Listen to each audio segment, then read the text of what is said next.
Good morning बच्चों। आज हम आपको प्रेरणिक प्रभाव के बारे में बताएंगे। इसके पहले पीरियड में मैंने आपको बताया था कि प्रेरणिक प्रभाव क्या होता है। इसके लिए हम देखते हैं कि जो आबंधी इलेक्ट्रॉन का विस्थापन होता है, तो ये विस्थापन दो प्रकार से होता है। आबंधी इलेक्ट्रॉन के बारे में हम पहले ही आपको बता चुके हैं कि आबंधी इलेक्ट्रॉन वह इलेक्ट्रॉन होता है जो किसी भी सहसंयोजक बंध में जो इलेक्ट्रॉन युग्म होगा उस बंध के इलेक्ट्रॉन युग्म किसी एक ओर स्थापित हो जाते हैं। चाहे यदि हम ए बी एक परमाणु ले रहे हैं, अणु ले रहे हैं, तो ए में शिफ्ट होगा या फिर बी में शिफ्ट होगा, वो उसकी विद्युत ऋणात्मकता पर निर्भर करता है। तो इस आधार पर हम देखें तो आबंधी इलेक्ट्रॉन का विस्थापन दो प्रकार का होता है। एक होता है स्थायी रूप में होगा या फिर अस्थायी के रूप में होगा। दो प्रकार से विस्थापन हो सकता है। यदि हम मान लीजिए स्थायी प्रभाव की बात करें तो स्थायी प्रभाव के अंतर्गत भी कई प्रभाव आते हैं। इसमें पहला है प्रेरणिक प्रभाव, दूसरा है मेसोमेरिक प्रभाव,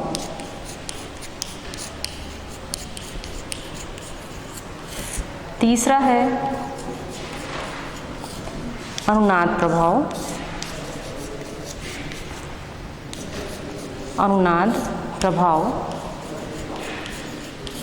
संयुग्मन प्रभाव,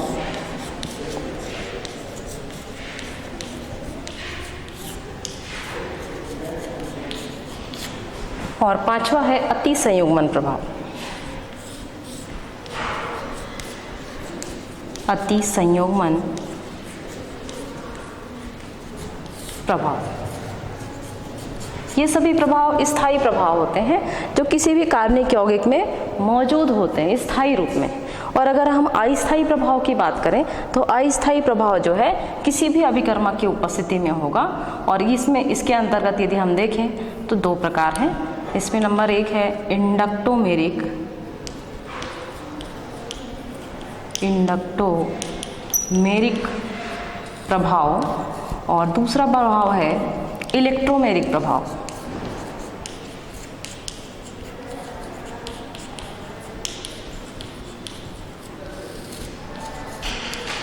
तो इस प्रकार आप देखिए कि यहाँ पर 7 प्रकार के प्रभाव यहाँ काम कर रहे हैं, जिसमें आबंधी इलेक्ट्रॉन, जैसे मान लीजिए हम यहाँ पर ए ले रहे हैं और ए है और दूसरा परमाणु बी है, तो यहाँ पर जो बंध इलेक्ट्रॉन युग्म होता है, जैसे मान लीजिए ए का क्रॉस के रूप में इलेक्ट्रॉन है और बी का यहाँ पर 0 के रूप में इलेक्ट्रॉन या ओ के रूप में कह सकते हैं। तो इस साझे का जो इलेक्ट्रॉन युग्म है, इस इलेक्ट्रॉन का विस्थापन किस ओर होगा, इसे बताने के लिए हम स्थायी और अस्थायी प्रभाव देखते हैं।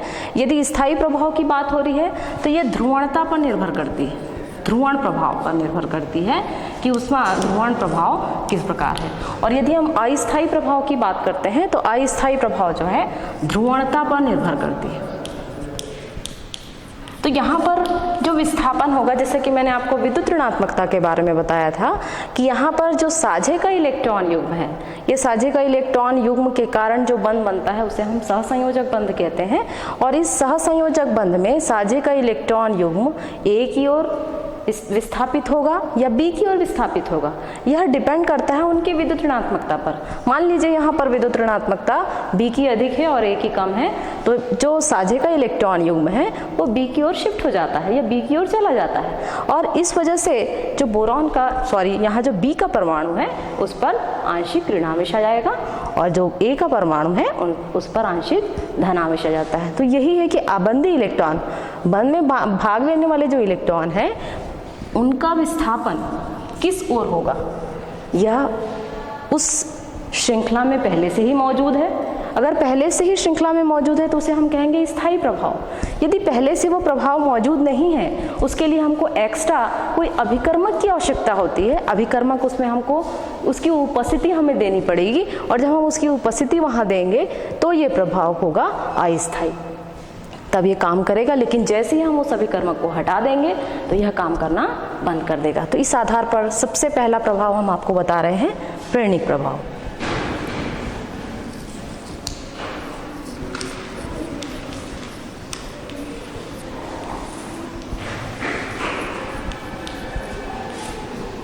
प्रेरणिक प्रभाव को लिखा जाता है IS, इसे हम लिखते हैं IS। IS इसलिए लिखा जाता है, I का मतलब होता है इंडक्टिव और S का मतलब होता है स्टैटिक। I का मतलब है इंडक्टिव मतलब प्रेरणा, और इस S का मतलब होता है स्टैटिक।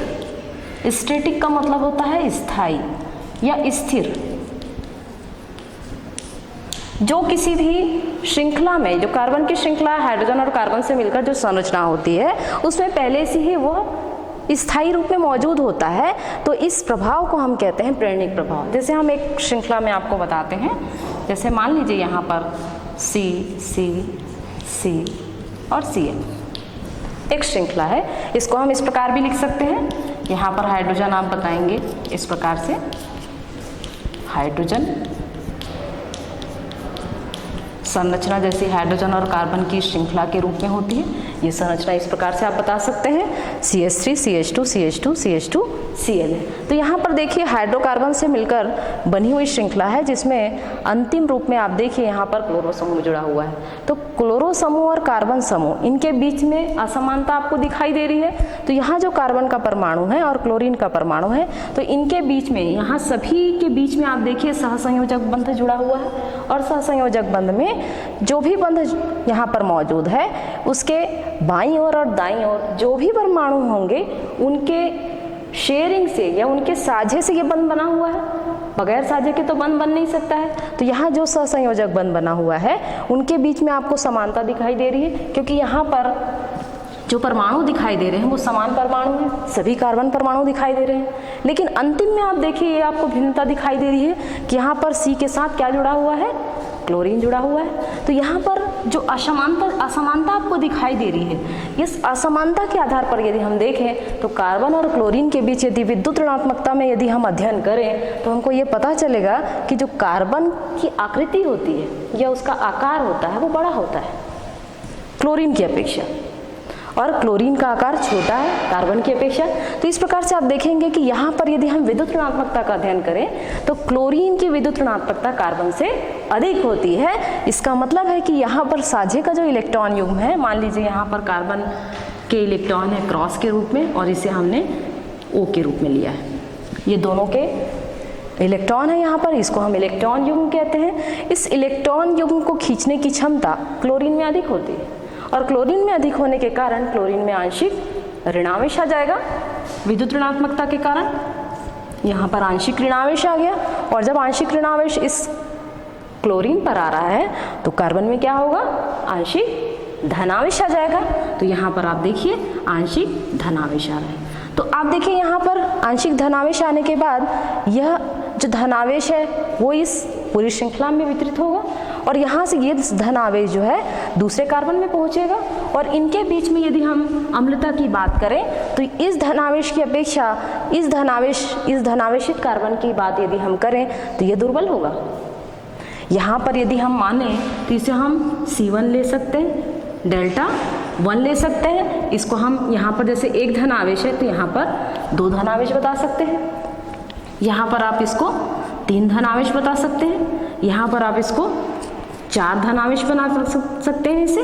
तो यहाँ पर जो 4 धनावेश हम बता रहे हैं आपको, तो यहाँ पर ये जो वितरण हो रहा है, लेकिन यहाँ आपको धनावेश की संख्या दिखाई दे रही है, लेकिन जो प्रबलता है वो धीरे धीरे कम हो जाती है। 2 के बाद जो है इसकी प्रबलता कम हो जाएगी धनावेशित आयनों की, जो कि यहाँ प्रबलता काफ़ी अधिक है। इस कार्बन में धनावेशित आयनों की जो प्रबलता है या आंशिक धनावेश की प्रबलता है वो पहले कार्बन में अधिक होती है बनिस्बत उसके कि जब नेक्स्ट दूसरे कार्बन में पहुँचता है ये इलेक्ट्रॉन, ये प्रोटॉन, तो इसमें इसकी प्रबलता इसकी अपेक्षा कम हो जाती है। इसकी अपेक्षा इसकी प्रबलता कम होती है, इसकी अपेक्षा इसकी प्रबलता कम होती है। और ये जो वितरण है या जो मतलब ये मान के चलिए जो आबंधी इलेक्ट्रॉनों का विस्थापन है वो स्टेप बाय स्टेप एक से दूसरे में, दूसरे से तीसरे में, तीसरे से चौथे में पहुंच रहा है, लेकिन इसकी प्रबलता का क्रम जो है आपको घटते क्रम में दिखेगा।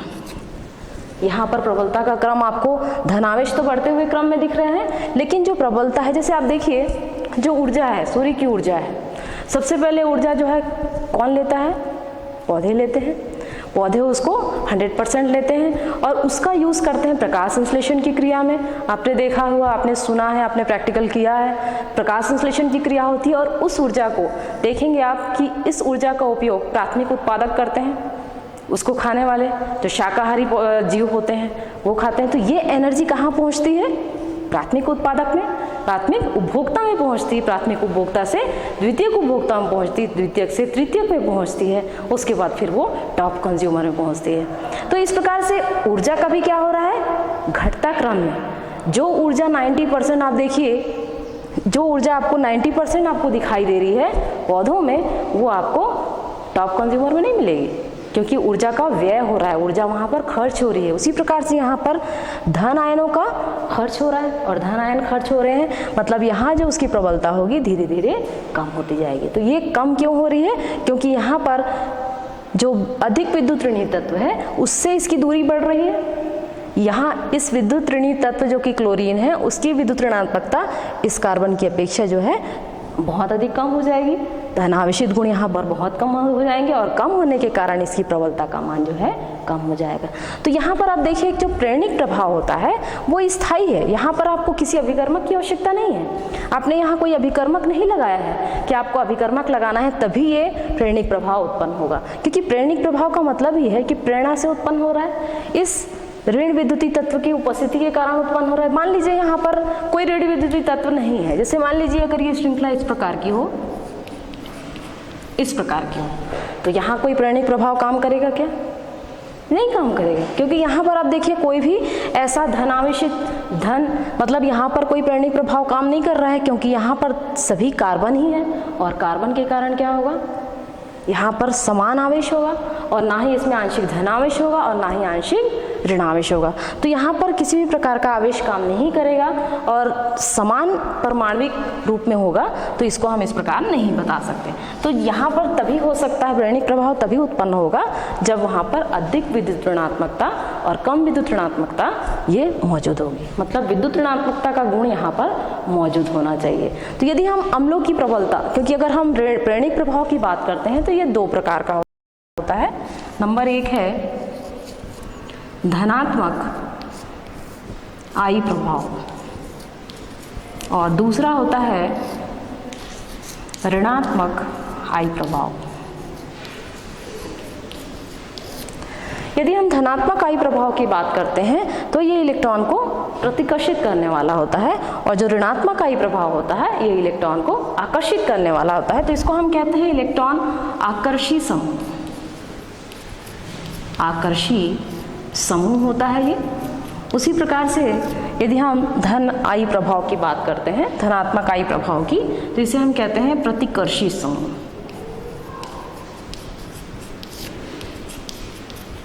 तो यहाँ पर यदि प्रतिकर्षी समूह की बात करें तो यहाँ पर मेथिल समूह हो सकता है।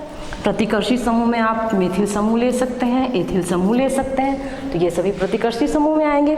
लेकिन अगर हम आकर्षी समूह की बात करते हैं तो यहाँ पर NO2 हो सकता है, CN हो सकता है या क्लोरीन हो सकता है, Br हो सकता है, I हो सकता है। लेकिन अगर हम उनकी प्रबलता देखें तो फ्लोरीन की अधिक होगी, क्लोरीन की उससे कम होगी, ब्रोमीन की उससे कम होगी और आयोडीन की सबसे कम होगी। तो प्रबलता के आधार पर देखें, क्योंकि धीरे धीरे जो हम देखें जो साइज है या आकार है किसी परमाणु का वो धीरे धीरे घटता जाता है किसी आवर्त में। आवर्त में आपने देखा होगा कि सबसे पहले फ्लोरीन होता है, उसके बाद क्लोरीन है, तो क्रमशः जो है उसकी जो साइज होती है किसी परमाणु की वो आवर्त में, वर्ग में तो क्या होगा धीरे धीरे बढ़ रही है, लेकिन आवर्त में धीरे धीरे कम होती जाती है। और जब कम होती है तो विद्युत ऋणात्मकता का मान बढ़ता है और साइज बढ़ती है तो विद्युत ऋणात्मकता का मान कम होता जाता है। तो यहाँ पर जो प्लस आई प्रभाव है और माइनस आई प्रभाव है, यदि किसी भी श्रृंखला में, किसी भी हाइड्रोकार्बन की श्रृंखला में यदि मौजूद है तो वह उसके प्रभाव को कम कर देगा या उसकी प्रबलता को कम कर देगा या उसकी प्रबलता को बढ़ा देगा। तो इसको बताने के लिए हम कुछ आपको प्रयोग बताते हैं। ये आपने लिख लिया होगा, इसको हम आगे बताते हैं आपको प्रेरणिक प्रभाव के प्रयोग के बारे में।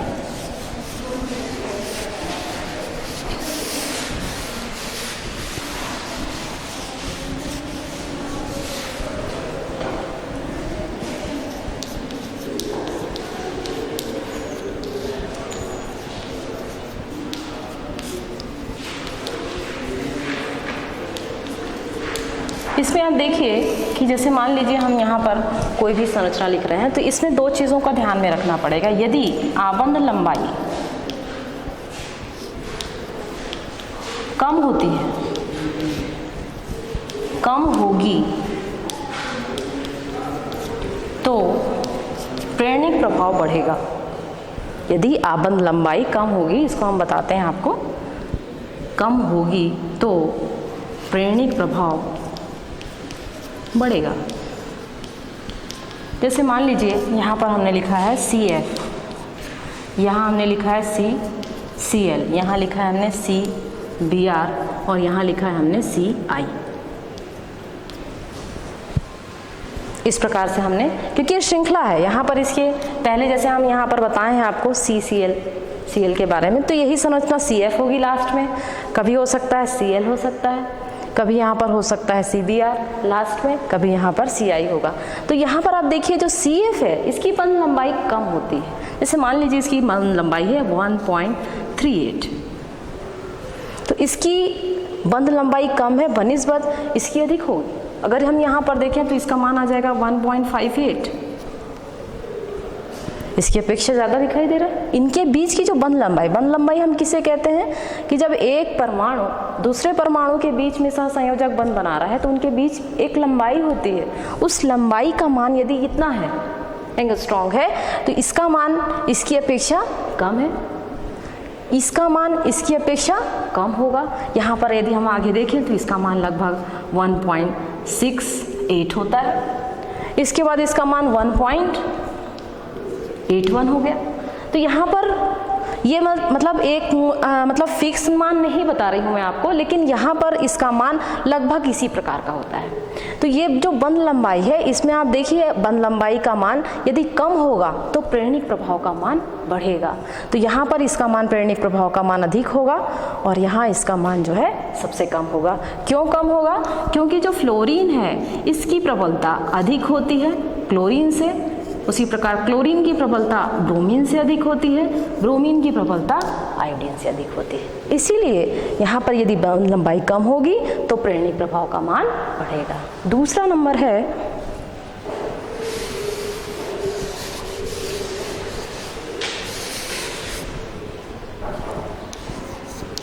द्विध्रुव आघूर्ण।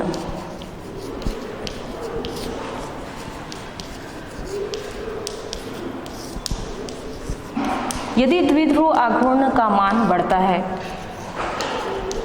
बढ़ेगा, तो प्रेरणिक प्रभाव का मान भी बढ़ेगा। मतलब लगभग समानुपाती है, का मान बढ़ेगा। तो यहाँ पर द्विध्रुव आघूर्ण हम किसे कहते हैं? जैसे मान लीजिए हम यहाँ पर दो परमाणु ले रहे हैं, एक A परमाणु है और दूसरा B परमाणु है।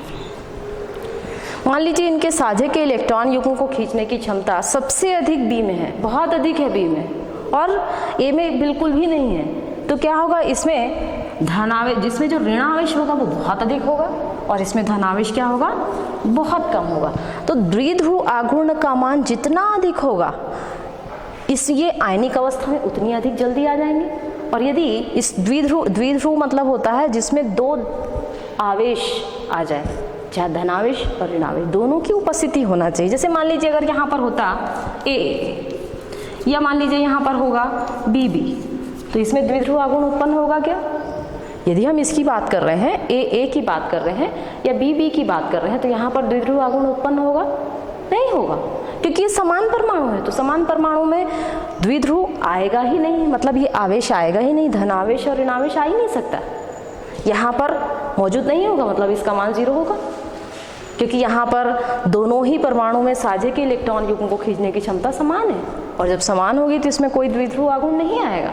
लेकिन यहाँ पर आप देखिए जब असमान परमाणु होते हैं तो असमान परमाणु में यदि मान लीजिए यहाँ पर CCl है या CF है, मान लीजिए हमने यहाँ पर लिखा CF, तो जैसा कि मैंने आपको बताया कि इसकी प्रबलता अधिक होती है, तो जब ये कार्बन के साथ जुड़ता है तो इसका द्विध्रुव आघूर्ण ज़्यादा होगा, CCl की तुलना में इसकी द्विध्रुव आघूर्ण ज़्यादा होगा।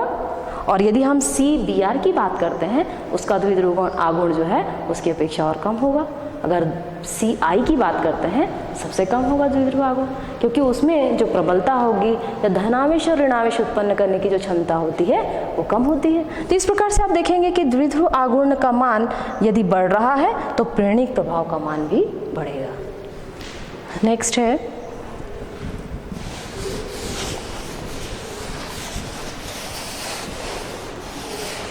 तो इस प्रकार से आप देखेंगे इसमें यदि हम तीसरा पॉइंट लें, अम्ल की प्रबलता।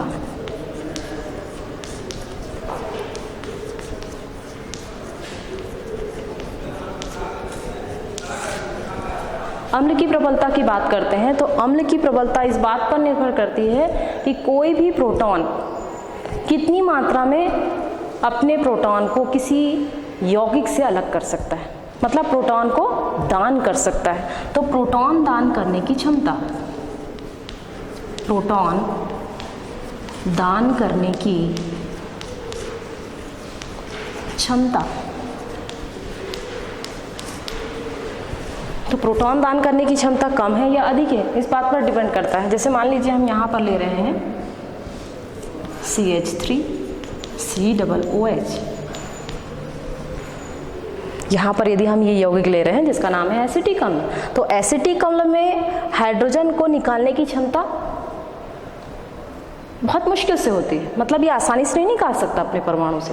मतलब इसमें से यदि हमको हाइड्रोजन को निकालना है तो हमें बहुत समय लगेगा, बहुत ऊर्जा देनी पड़ेगी, तभी हम इसमें से इस प्रोटॉन को निकाल सकते हैं। तो प्रोटॉन किस प्रकार से दान किया जा रहा है, किस प्रकार से निकाला जा रहा है, इस बात के आधार पर हम अम्ल की प्रबलता को देखते हैं। यदि मान लीजिए हम यहाँ पर लिखते HCOOH, यदि हम फॉर्मिक अम्ल की बात कर रहे हैं तो फॉर्मिक अम्ल में कोई भी एल्किल समूह आपको दिखाई दे रहा है?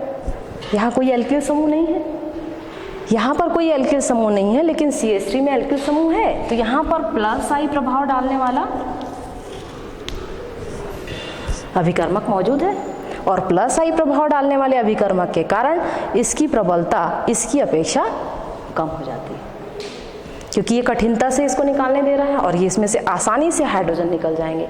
तो आसानी से जब हाइड्रोजन निकल जाएंगे तो यहाँ पर जो अम्ल की प्रबलता होगी इसकी अधिक होगी और इसकी कम होगी। तो जहाँ एल्किल मूलक की संख्या बढ़ रही है, मतलब यहाँ पर एल्किल मूलक की संख्या बढ़ेगी तो ये जो प्रभाव है यहाँ संचारित होगा, ये प्रभाव हाइड्रोजन की ओर संचारित होगा, और जब हाइड्रोजन की ओर संचारित होगा इस हाइड्रोजन को ऑक्सीजन से निकाल पाना मुश्किल होगा। लेकिन अगर हम फॉर्मिक अम्ल की बात करें तो फॉर्मिक अम्ल में हाइड्रोजन को हम आसानी से निकाल सकते हैं। तो हाइड्रोजन को आसानी से निकाल रहे हैं, मतलब यहाँ पर प्रोटॉन दान करने की क्षमता आसानी से हो रही है और यहाँ पर कठिनाई से हो रही है। तो इसे आप नोट कर लीजिए।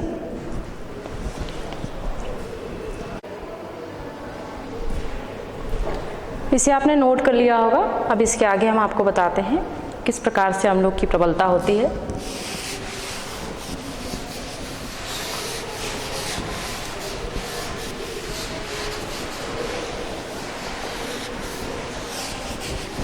जैसे मान लीजिए हम यहाँ पर ले रहे हैं CH3COH, इसे हम एसिटिक अम्ल कहते हैं। इसी को हम यदि थोड़ा आगे बढ़ाएं C2H5COH, फिर यही संरचना थोड़ी आगे बढ़ाएं तो C3H7COH।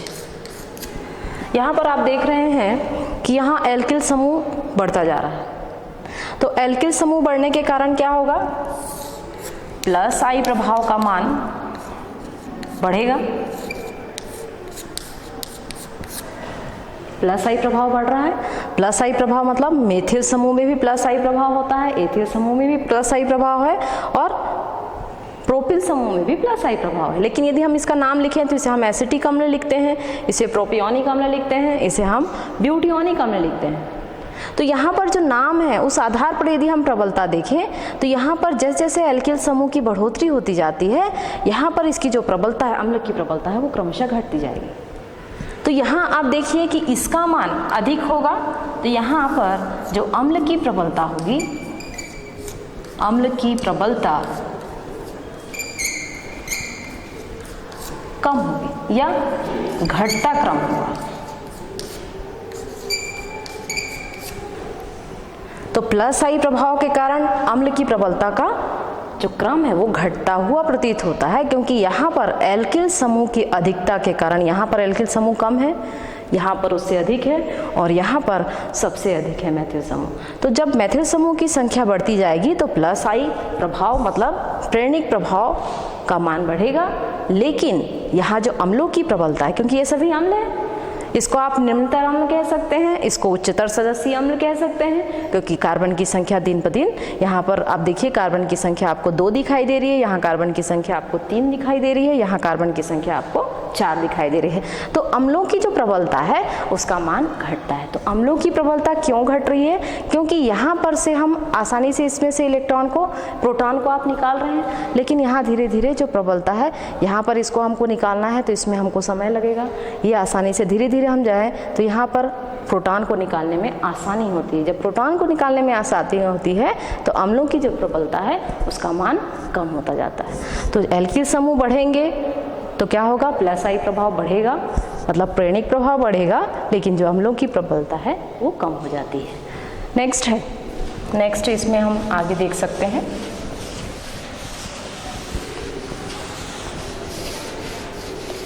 यदि मान लीजिए यहाँ पर हम ऐसा समूह इसमें जोड़ रहे हैं किसी कार्बन की श्रृंखला में, जैसे कि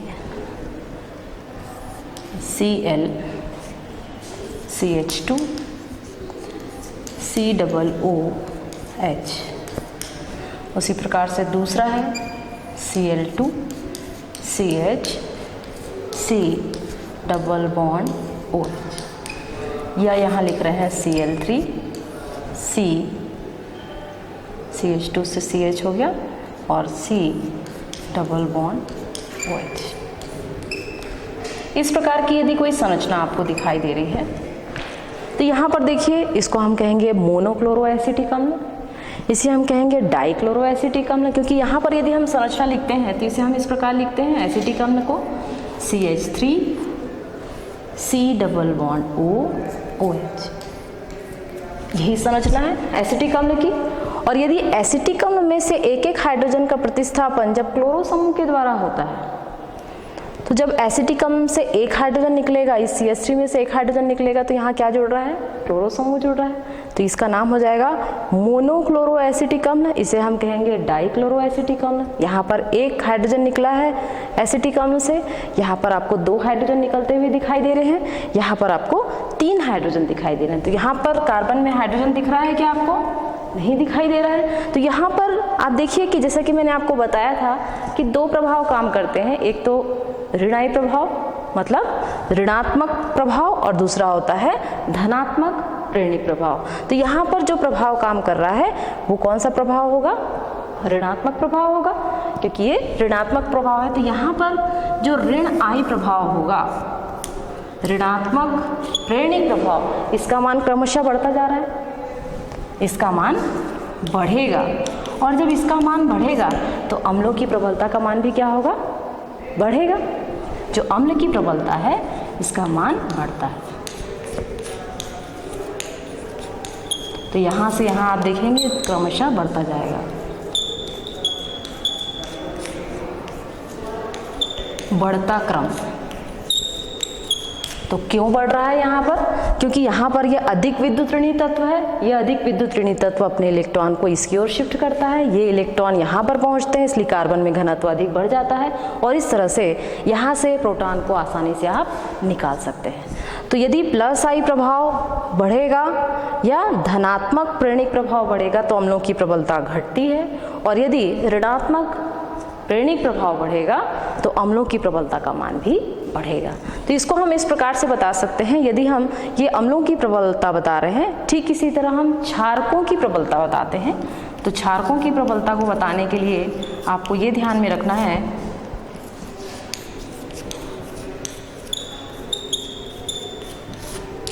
कि कोई भी परमाणु यदि किसी श्रृंखला में जुड़ा हुआ है तो वह कितनी सुगमता से किसी इलेक्ट्रॉन को ग्रहण करता है। तो अभी तक हमने देखा अम्लों की जो प्रबलता होती है वो इलेक्ट्रॉन को, प्रोटॉन को दान करने की प्रवृत्ति कितनी सरलता से है, और यहाँ पर होगा प्रोटॉन को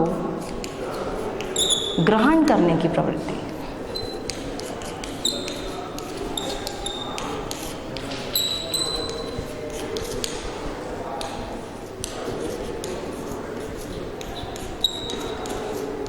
कि वह किस प्रकार से प्रोटॉन को ग्रहण कर सकता है। यदि वो प्रोटॉन को आसानी से ग्रहण कर सकता है तो क्षारकों की जो प्रबलता है वो अधिक होगी, और यदि वो आसानी से ग्रहण नहीं कर पा रहा है तो उसकी प्रबलता जो है कम होगी। तो इसको हम इस प्रकार बता सकते हैं आपको, जैसे मान लीजिए NH3 की बात करते हैं,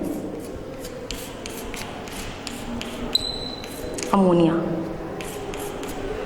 यहाँ पर अमोनिया में आपको पता ही है कि अमोनिया का जो परमाणु है इसमें एकाकी इलेक्ट्रॉन युग्म होते हैं।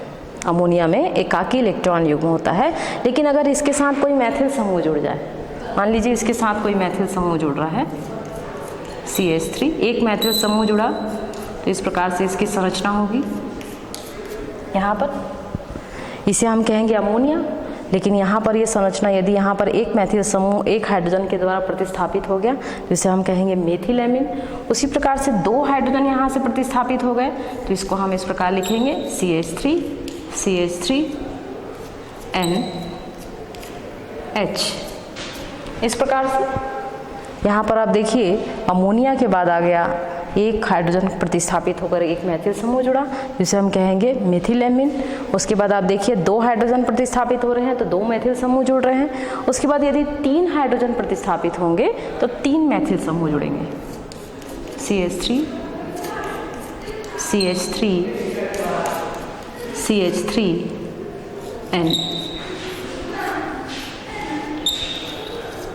तो यहाँ यदि हम क्षारकों की प्रबलता देखें तो यहाँ पर जो अमोनिया की प्रबलता है वो अधिक होगी, क्रमशः यहाँ पर इसका मान कम का मान अधिक।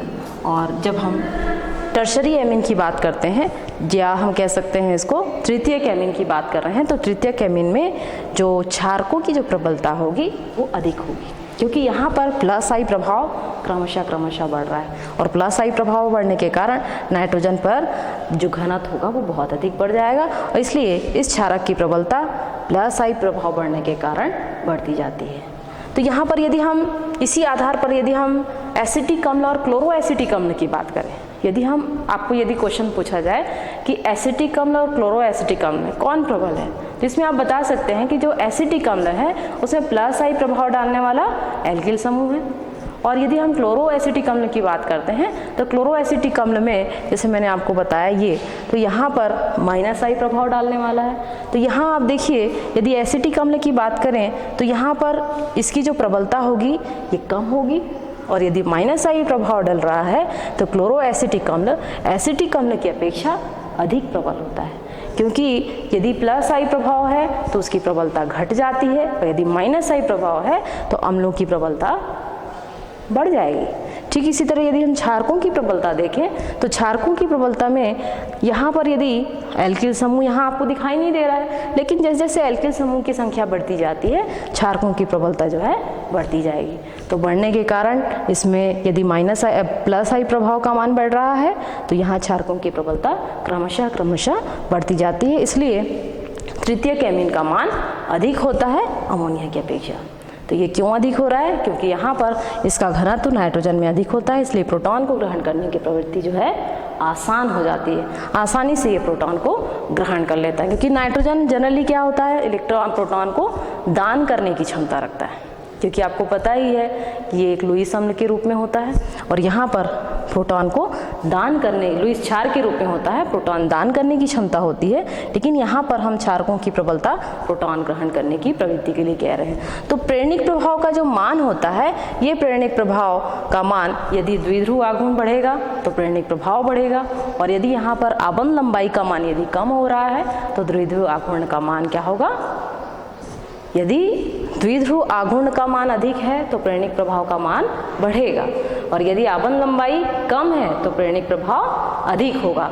और यदि यहाँ पर मान लीजिए प्लस आई प्रभाव वाला है तो प्लस आई प्रभाव वाला जो भी समूह इसके साथ जुड़ेगा उसका प्रेरणिक प्रभाव का मान या अम्लों की जो प्रबलता होगी उसका मान कम होगा, और यदि माइनस आई प्रभाव वाला है, कोई भी समूह किसी हाइड्रोकार्बन के साथ जुड़ा हुआ है तो इसके कारण जो अम्लों की प्रबलता होती है वो बढ़ जाती है। लेकिन अगर हम क्षारकों की प्रबलता देखें तो यहाँ प्लस आई प्रभाव डालने वाला जो भी समूह इसके साथ जुड़ेगा उसकी प्रबलता अधिक होती जाएगी, क्रमशः उनके जिनमें एल्किल समूह या प्लस आई प्रभाव डालने वाला जो भी समूह होगा उसकी संख्या यदि कम है तो उसका मान कम होगा, और यदि संख्या बढ़ रही है तो उसका मान अधिक होगा। नेक्स्ट है, तो इस प्रकार आपने देखा कि प्रेरणिक प्रभाव किस प्रकार से किसी यौगिक में यदि हो तो वह स्थायी प्रभाव के रूप में उस यौगिक के अंदर पहले से ही स्थायी रूप में मौजूद होता है, और जब पहले से ही स्थायी रूप में मौजूद होगा तो उसे हम प्रेरणिक प्रभाव कहेंगे, क्योंकि यहाँ पर आबंधी इलेक्ट्रॉनों का विस्थापन हो रहा है, चाहे वो एक धनावेश के रूप में हो, चाहे वो धनावेश ट्रांसफर होकर के दो धनावेश के रूप में हो, दो धनावेश से तीन धनावेश, लेकिन जो उसकी प्रबलता होगी वो प्रबलता क्रमशः घटती जाएगी। नेक्स्ट है अस्थायी प्रभाव। इसमें एक अस्थायी प्रभाव है, उसको हम बता देते हैं आपको। प्रेरणिक प्रभाव से ही संबंधित है। दूसरा, पहला अस्थायी प्रभाव है इंडक्टोमेरिक प्रभाव।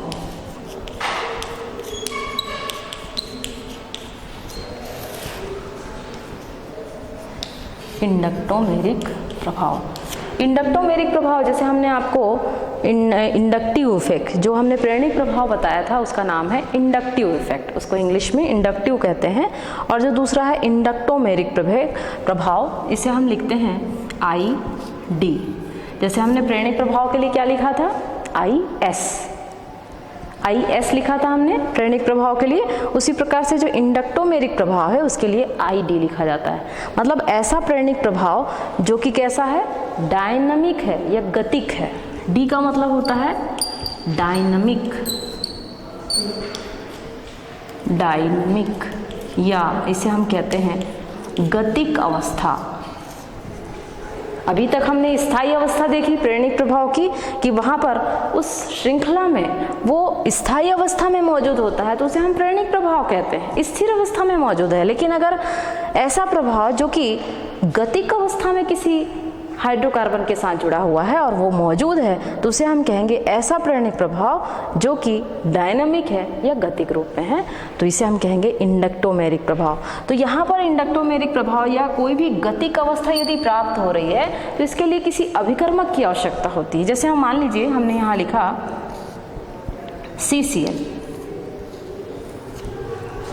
यदि हम यहाँ लिख रहे हैं CCl एक श्रृंखला में, जैसा अभी तक हमने आपको बताया कि कार्बन और क्लोरीन के बीच में यदि कोई बंध मौजूद है तो यहाँ पर आप देखेंगे आंशिक ऋणावेश उत्पन्न होता है और कार्बन पर आंशिक धनावेश उत्पन्न होता है। यहाँ पर आंशिक ऋणावेश होगा और यहाँ पर आंशिक धनावेश होगा। लेकिन अगर इसके साथ हम कोई अभिकर्मक जोड़ दें, मान लीजिए हमने इसके साथ एक अभिकर्मक जोड़ लिया OH,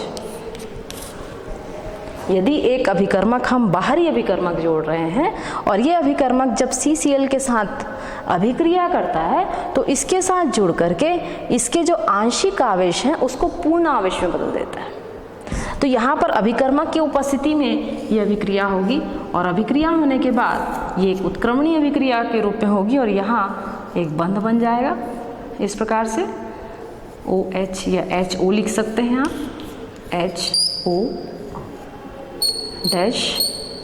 CCl इस प्रकार से। और यहाँ पर पूर्ण रूपेण ऋणावेश और इसमें पूर्ण रूपेण धनावेश उत्पन्न हो रहा है।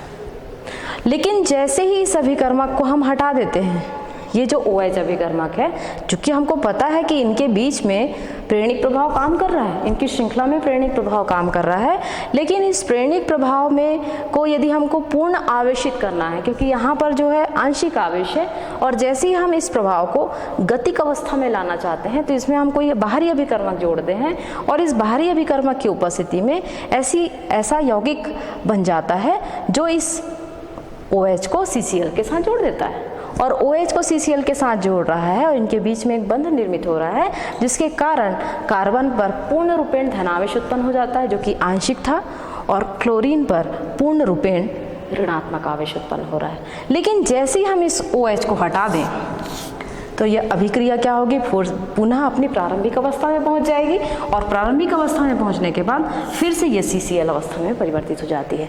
तो इंडक्टोमेरिक वह प्रभाव है जो कि ऐसा प्रेरणिक प्रभाव है जिसे यदि हमको गतिक करना है तो उसके लिए हमको कोई बाहरी अभिकर्मक की आवश्यकता पड़ती है और ये बाहरी अभिकर्मक इसके साथ, इस प्रेरणिक प्रभाव वाली श्रृंखला के साथ क्रिया करता है और क्रिया करने के बाद ऐसा यौगिक बना लेता है जिसमें कि पूर्ण रूपेण धनावेशित, पूर्ण रूपेण ऋणावेशित अवस्था उत्पन्न हो जाती है। जैसे हम इस अभिकर्मक को हटाते हैं तो ये पुनः अपनी प्रारंभिक अवस्था में आ जाएगी। तो पहले जो फॉरवर्ड रिएक्शन है, आगे जाने वाली जो अभिक्रिया है, और आगे जाने वाली अभिक्रिया से ये यौगिक बना, और जब पीछे एक अभिक्रिया तुरंत होगी तो उस परिस्थिति में यहाँ से -OH हो जाएगा।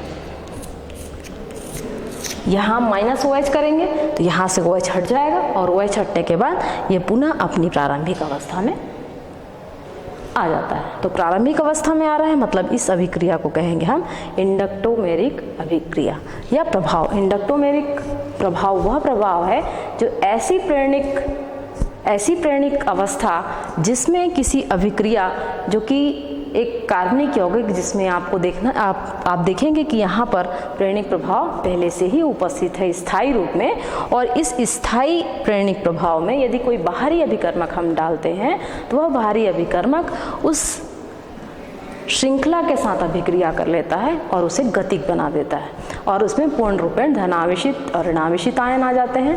और यदि हम इस अभिकर्मक को हटा दें पुनः वह अपनी प्रारंभिक अवस्था में आता है।